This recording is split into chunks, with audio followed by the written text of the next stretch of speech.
Hello student, welcome है आपका हमारे YouTube channel Uttarakhand education diary में। तो आज हमारे उत्तराखंड सामान्य अध्ययन के अंतर्गत क्लास 45 होगी, 45वीं क्लास। इसके पहले 44 क्लासें अपलोड हो चुकी हैं। आप प्लेलिस्ट में जा करके उन क्लासों को देख सकते हैं। काफ़ी महत्वपूर्ण होंगी आपके लिए, आगामी आने वाले जो ग्रुप सी एग्ज़ाम है उनके लिए, क्योंकि यह जो क्लास है यह विगत 2000 से 2019 के बीच में उत्तराखंड में जो ग्रुप सी एग्ज़ाम हुए हैं उनकी ही महत्वपूर्ण जो प्रीवियस ईयर क्वेश्चन है उन्हीं की यह क्लास है। तो आप भी जानते हैं कि प्रीवियस ईयर क्वेश्चंस का कितना इंपॉर्टेंट रोल रहता है एग्ज़ाम में, तो इसलिए क्लास काफ़ी महत्वपूर्ण हो जाती है किसी भी एग्ज़ाम के लिए, उत्तराखंड के ग्रुप सी एग्ज़ाम के लिए। तो आपका स्कोर क्या रहा कमेंट बॉक्स में ज़रूर बताइएगा, इससे आपको पता चलेगा कि आपकी तैयारी किस लेवल पर है। तो चलिए शुरू करते हैं आज की क्लास को। हमारा पहला क्वेश्चन है, कांचीपुरम भारत के किस राज्य में स्थित है? तो ऑप्शन बी तमिलनाडु में स्थित है। ऑप्शन बी इस प्रश्न का राइट आंसर हो जाएगा। अगला प्रश्न है, सवाना घास का मैदान कहाँ पाया जाता है? तो ऑप्शन सी अफ्रीका में पाया जाता है। ऑप्शन सी इस प्रश्न का भी राइट आंसर होगा। अगला प्रश्न है, अशोक का संबंध किस राज्य वंश से है? तो काफ़ी महत्वपूर्ण प्रश्न है, किस राज्य वंश से है? मौर्य वंश से। ऑप्शन सी इस प्रश्न का राइट आंसर हो जाएगा। चौथा प्रश्न है, रियो डी जेनेरो ब्राज़ील में जो है मैं पृथ्वी सम्मेलन किस वर्ष हुआ था? तो किस वर्ष हुआ था? ऑप्शन डी 1992 में हुआ था। ऑप्शन डी इस प्रश्न का राइट आंसर हो जाएगा। अगला प्रश्न है, बीसीजी का टीका किस रोग के बचाव के लिए दिया जाता है? तो बीसीजी का टीका किस रोग के बचाव के लिए दिया जाता है? ऑप्शन डी टीबी के। ऑप्शन डी इस प्रश्न का राइट आंसर हो जाएगा। अगला प्रश्न है छठा, पंडित रविशंकर किस वाद्य यंत्र से संबंधित हैं? तो किस वाद्य यंत्र से संबंधित हैं पंडित रविशंकर? ऑप्शन बी सितार से संबंधित हैं। ऑप्शन बी इस प्रश्न का राइट आंसर होगा। अगला प्रश्न है, तेल का सबसे बड़ा निर्यातक देश कौन सा है? दिए गए ऑप्शंस में से कौन सा है? तो ऑप्शन सी सऊदी अरब है।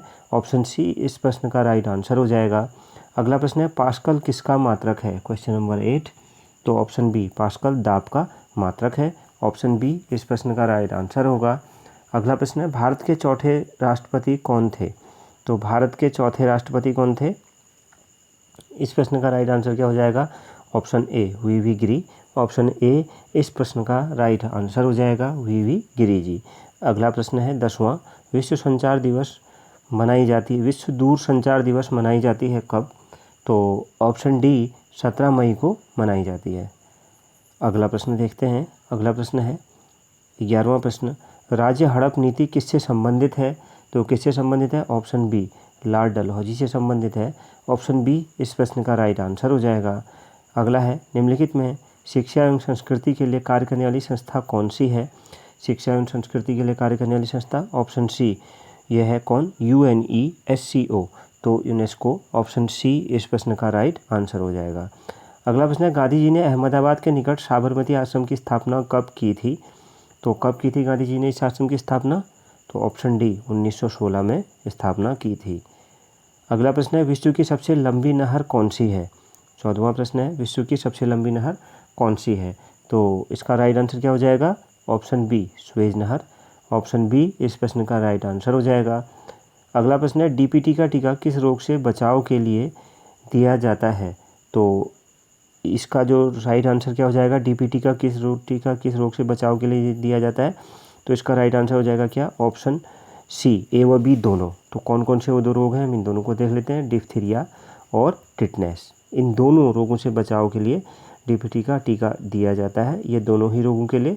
तो ऑप्शन सी इस प्रश्न का राइट आंसर हो जाएगा। डीपीटी का टीका इन दोनों के बचाव के लिए दिया जाता है। अगला प्रश्न है क्वेश्चन नंबर 16, शिवाजी का राज्याभिषेक 16 जून 1674 ईस्वी को किसके द्वारा किया गया था? तो किसके द्वारा किया गया था? ऑप्शन बी गंगा भट्ट द्वारा किया गया था। ऑप्शन बी इस प्रश्न का राइट आंसर हो जाएगा। अगला प्रश्न है, अशोक का उत्तराधिकारी कौन था? तो अशोक का उत्तराधिकारी कौन था? तो ऑप्शन ए दशरथ था अशोक का उत्तराधिकारी। ऑप्शन बी इस प्रश्न का राइट आंसर हो जाएगा। सॉरी, यहाँ पर इसका दशरथ नहीं होगा, इसका अशोक का उत्तराधिकारी कौन था? कुणाल था। ऑप्शन ए इस प्रश्न का राइट आंसर हो जाएगा। और दशरथ अशोक का पौत्र था, तो यहाँ पर जो अशोक का उत्तराधिकारी कौन था? यह कुणाल था। तो ऑप्शन ए इस प्रश्न का राइट आंसर होगा, ना कि दशरथ। ऑप्शन ए इस प्रश्न का राइट आंसर हो जाएगा, कुणाल। अगला प्रश्न है ऑप्शन ए, अगला प्रश्न है 18वां, विश्व का प्रथम अंतरिक्ष पर्यटक है कौन? तो काफ़ी महत्वपूर्ण प्रश्न है, कौन है? ऑप्शन बी डेनिस टीटो विश्व का प्रथम अंतरिक्ष पर्यटक है। अगला प्रश्न है स्टीपल शब्द किस खेल से संबंधित है? तो स्टीपल शब्द किस खेल से संबंधित है? ऑप्शन डी हार्स रेसिंग से संबंधित है। ऑप्शन डी इस प्रश्न का राइट आंसर हो जाएगा। अगला प्रश्न है 20वां, कलिंग युद्ध कब हुआ था? तो कब हुआ था कलिंग का युद्ध? ऑप्शन ए 261 ईस्वी पूर्व में। तो ऑप्शन ए इस प्रश्न का राइट आंसर हो जाएगा, ऑप्शन ए। अगला प्रश्न है संसार का सबसे ऊंचा झील टिटिकाका किस पर्वतमाला पर स्थित है? तो संसार का सबसे ऊंचा झील टिटिकाका किस पर्वतमाला पर स्थित है? तो ऑप्शन सी एडीज पर्वतमाला पर स्थित है। ऑप्शन सी इस प्रश्न का राइट आंसर हो जाएगा। अगला प्रश्न है केरल राज्य का उच्च न्यायालय कहाँ स्थित है? तो केरल राज्य का उच्च न्यायालय कहाँ पर स्थित है? तो इस प्रश्न का राइट आंसर क्या हो जाएगा? ऑप्शन बी एर्नाकुलम में। ऑप्शन बी इस प्रश्न का राइट आंसर हो जाएगा। अगला राष्ट्रीय युवा दिवस किस मनाई जाती है? राष्ट्रीय युवा दिवस किस लिए या मतलब कब मनाई जाती है राष्ट्रीय युवा दिवस? ऑप्शन ए 12 जनवरी को मनाई जाती है, स्वामी विवेकानंद से संबंधित है। तो ऑप्शन ए इस प्रश्न का राइट आंसर हो जाएगा। अगला प्रश्न है 24वां, लैब्राडोर किस प्रकार की जलधारा है? तो ऑप्शन इसका कौन सा राइट हो जाएगा 24वें प्रश्न का? ऑप्शन ए ठंडी जलधारा है। ऑप्शन ए इस प्रश्न का राइट आंसर होगा। अगला प्रश्न है चीन का राष्ट्रीय खेल क्या है? तो चीन का राष्ट्रीय खेल क्या है? ऑप्शन सी इस प्रश्न का राइट आंसर हो जाएगा, टेबल टेनिस क्या है? चीन का राष्ट्रीय खेल है। अगला प्रश्न है लिम्बाराम का संबंध किस खेल से है? तो लिम्बाराम जो है इनका संबंध किस खेल से है? ऑप्शन डी तीरंदाजी से संबंधित हैं। ऑप्शन डी इस प्रश्न का राइट आंसर होगा। 27वां प्रश्न है स्वराज पार्टी की स्थापना कब की गई? तो स्वराज पार्टी की स्थापना कब की गई थी? ऑप्शन सी 1923 में की गई थी। तो ऑप्शन सी इस प्रश्न का राइट आंसर हो जाएगा। अगला प्रश्न है महात्मा गांधी को केसरे हिंद की उपाधि किसने प्रदान किया था? तो महात्मा गांधी को केसरे हिंद की उपाधि किसने दी थी? ऑप्शन बी लॉर्ड रिपन ने दी थी। ऑप्शन बी इस प्रश्न का राइट आंसर हो जाएगा। अगला है धूप चश्मा के लेंस में किस कांच का प्रयोग होता है? तो किस कांच का प्रयोग होता है धूप चश्मा जो होता है उसमें? तो ऑप्शन डी क्रूक्स कांच का प्रयोग होता है। ऑप्शन डी इस प्रश्न का भी राइट आंसर हो जाएगा। अगला प्रश्न है संयुक्त राष्ट्र की स्थापना के समय इसके सदस्य देशों की संख्या कितनी थी? तो सदस्य देशों की संख्या कितनी थी? 30वां प्रश्न है। तो ऑप्शन बी 51 थी। ऑप्शन बी इस प्रश्न का राइट आंसर हो जाएगा। अगला प्रश्न है ट्रेकोमा रोग मानव शरीर के किस अंग को प्रभावित करता है? तो ऑप्शन डी आँख को प्रभावित करता है। ऑप्शन डी इस प्रश्न का राइट आंसर हो जाएगा। अगला प्रश्न है 32वां, परिवार नियोजन कार्यक्रम कब से लागू है? तो परिवार नियोजन कार्यक्रम कब से लागू है? इस प्रश्न का राइट आंसर क्या हो जाएगा? ऑप्शन सी 1952 से लागू है। अगला प्रश्न है लॉर्ड डलहौजी ने हड़प नीति का प्रतिपादन कब किया था? तो लॉर्ड डलहौजी ने हड़प नीति का प्रतिपादन कब किया था? तो इस प्रश्न का राइट आंसर क्या हो जाएगा? ऑप्शन ए 1848 में इसका प्रतिपादन किया था। तो ऑप्शन ए इस प्रश्न का राइट आंसर हो जाएगा। क्या हो जाएगा इस प्रश्न का राइट आंसर? Option A 1848। अगला प्रश्न देखते हैं एलिस इन वंडरलैंड किसकी रचना है? तो एलिस इन वंडरलैंड किसकी रचना है? तो इस प्रश्न का राइट आंसर क्या हो जाएगा? ऑप्शन ए लेविस कैरोल की रचना है। ऑप्शन ए इस प्रश्न का राइट आंसर होगा।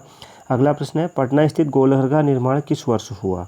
तो किस वर्ष हुआ था? ऑप्शन डी 1786 में हुआ था पटना स्थित गोलघर का निर्माण। अगला प्रश्न देखते हैं विंबलडन ट्रॉफी का संबंध किस खेल से है? तो विंबलडन ट्रॉफी का संबंध किस खेल से है? तो इस प्रश्न का राइट आंसर क्या हो जाएगा? टेनिस। ऑप्शन ए इस प्रश्न का राइट आंसर होगा। 37वां प्रश्न है अमेरिका में चाय पार्टी के नायक कौन थे? तो कौन थे चाय पार्टी के नायक? Option A Samuel Adams. Option A इस प्रश्न का राइट आंसर हो जाएगा। अगला प्रश्न है छोटी माता की रोग के लिए किसका टीका लगाया जाता है? तो छोटी माता की रोग के लिए किसका टीका लगाया जाता है? ऑप्शन डी इसका रूबेला नाम की एक वैक्सीन है, इसका टीका लगाया जाता है। क्या नाम है?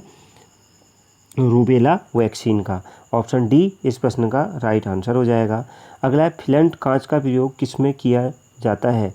तो फ्लेंट कांच का प्रयोग किस में किया जाता है? तो ऑप्शन ए कैमरे में प्रयोग किया जाता है। ऑप्शन ए इस प्रश्न का राइट आंसर हो जाएगा। अगला प्रश्न है ट्यूबलाइट बनाने में किस कांच का प्रयोग किया जाता है? तो ट्यूबलाइट बनाने में किसका प्रयोग किया जाता है? ऑप्शन सी सोडा कांच का प्रयोग किया जाता है। ऑप्शन सी इस प्रश्न का राइट आंसर हो जाएगा। अगला प्रश्न है हाथी का गर्भकाल कितने दिनों का होता है? तो हाथी का गर्भकाल कितने दिनों का होता है? तो इस प्रश्न का राइट आंसर क्या हो जाएगा? ऑप्शन ए 624 दिन का। ऑप्शन ए इस प्रश्न का राइट आंसर होगा। 42वां प्रश्न है, ब्लड कैंसर को किस नाम से जाना जाता है? तो किस नाम से जाना जाता है? ऑप्शन डी ल्यूकेमिया नाम से जाना जाता है। अगला प्रश्न है, सर्वप्रथम पृथ्वी की त्रिज्या को किसने मापा था? तो किसने मापा था पृथ्वी की त्रिज्या को? ऑप्शन डी इरेटोस्थनीज ने नापा था। इरेटोस्थनीज ने सर्वप्रथम पृथ्वी की त्रिज्या को नापा था। तो ऑप्शन डी इस प्रश्न का राइट आंसर हो जाएगा। 44वां और आज की क्लास का आखिरी प्रश्न है, अमीर खुसरो किसके दरबारी थे? तो किसके दरबारी थे? ऑप्शन सी अलाउद्दीन के थे। ऑप्शन सी इस प्रश्न का राइट आंसर हो जाएगा। तो ये थी हमारी आज की क्लास। अगर आप लेटेस्ट अपडेट के लिए हमारे फेसबुक पेज से जुड़ना चाहते हैं तो आपको उसका लिंक नीचे डिस्क्रिप्शन में मिल जाएगा। आप वहां से हमारे फेसबुक पेज को ज्वाइन कर सकते हैं। वीडियो के नोटिफिकेशन या अन्य एग्ज़ामों से संबंधित जो भी सूचनाएं आती हैं उनको वहां पर अपलोड किया जाता है, तो आप उससे जुड़ सकते हैं। आपका स्कोर क्या रहा कमेंट बॉक्स में ज़रूर बताइएगा। मिलते हैं नेक्स्ट क्लास में। Thank you very much.